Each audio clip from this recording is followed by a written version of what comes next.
Here's a brief look at the late-night schedule on One. Our movie, originally entitled Triple Cross, is at 9 and tells the story of three millionaires who also happen to be private detectives and good friends.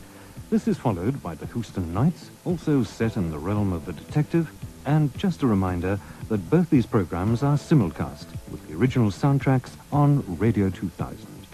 And here's the lineup on TV4.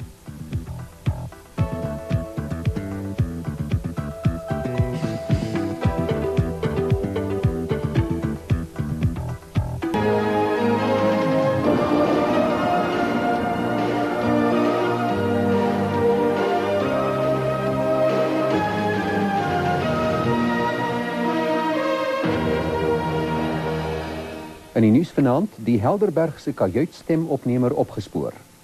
Dramatiese beeldmateriaal van die neerskiet van twee Libiese vegvliegtuie.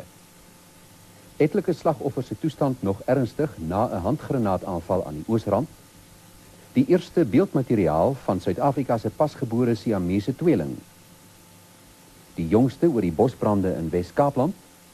Skade aan die koringoes in 'n deurnat Vrystaat. En die OP en WP begin goed in vandag se Currie Beeker krieket. Goeienaand. Later in vanaand se program is daar 'n ondersoek na die